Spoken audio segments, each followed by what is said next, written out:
As I get older, I have fewer and fewer fucks left to give and really precious things to spend them on. These are the dishes that I use every night to feed at least 6 mouths. Delicious food that doesn't waste any of the fucks that I still have left. This is my simple Agedashi Tofu. To get started with Agedashi Tofu, you need to dry it off, patting it down with a paper towel. Now, Agedashi Tofu is one of those dishes that I always used to order at Japanese restaurants because I thought I couldn't possibly make this myself. I'm way too average, and this has clearly got to be the work of some kind of genius because it tastes so good. But just because it's Japanese and just because it's yummy doesn't mean it's impossible. It's actually super duper simple. This is going to blow your mind. Seriously, I'm going to turn this over in like 5 minutes and you're going to love it. So there's a bunch of different flours that you can use, but I've tried a few. My favorite to use is potato flour or tapioca flour, but you can even use just regular old plain flour. So have a look at that.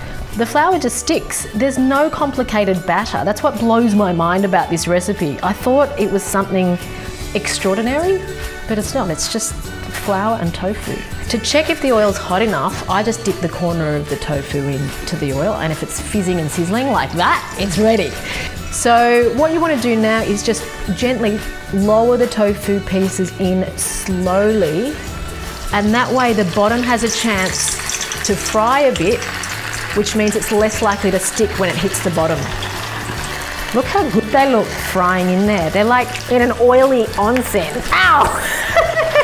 So while we're frying that, we're gonna get the condiments ready. I've got daikon, which is like a Japanese radish, and this one's a bit manky looking because I've used it a few times, so don't judge, okay?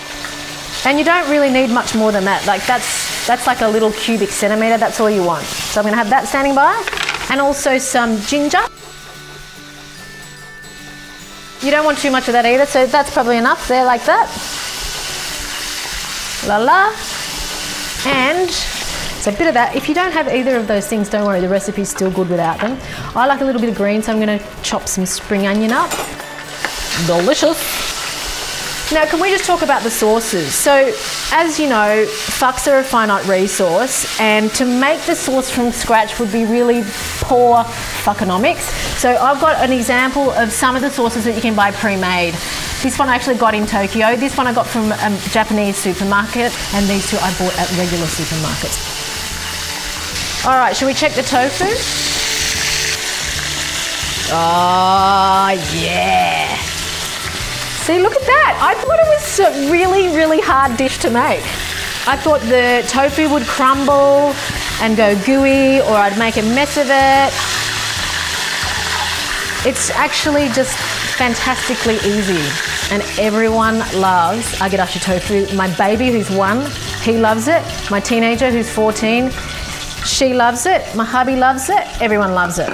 Right, so to serve, this is what you do. Let's say 2 per bowl, and then get the sauce that you want. Some of these require dilution, so you just read the label, if you can. Pour it on the side, to the side of the tofu, because you don't want to compromise the crispiness on top. And then some daikon on top, ginger, and look, you don't have to do any of this stuff, but a little sprinkling of spring onions, and if you want to be really fancy, some seaweed, which I'm going to cut with scissors. A little bit of that business. And look, it looks like you're at a Japanese restaurant.